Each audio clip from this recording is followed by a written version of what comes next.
Samsung has been gradually rolling out its new One UI 8 watch update based on Wear OS 6 for months now, and today another device is finally joining the list, the Galaxy Watch FE.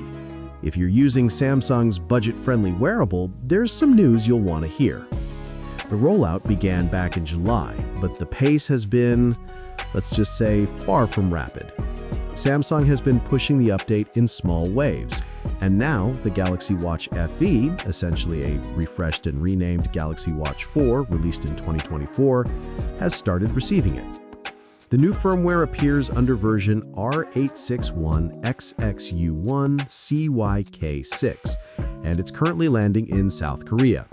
It comes bundled with the October 2025 security patch.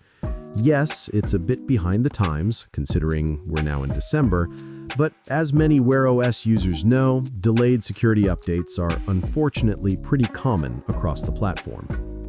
If everything goes smoothly in Korea, meaning no widespread bugs or unexpected issues, Samsung is expected to roll the update out to more markets in the days and weeks ahead.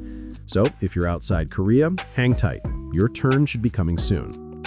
And for those in Korea who want to check right now, here's how to do it. Open the Galaxy Wearable app on your phone.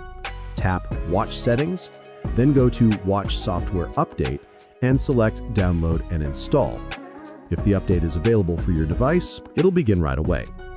While the Galaxy Watch FE may be a more affordable option in Samsung's lineup, it's reassuring to see it getting the same software attention as its pricier siblings.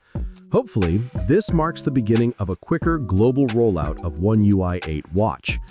If you found this update helpful, don't forget to like, subscribe, and drop a comment if you've received the new software already. Thanks for watching, and I'll see you in the next one.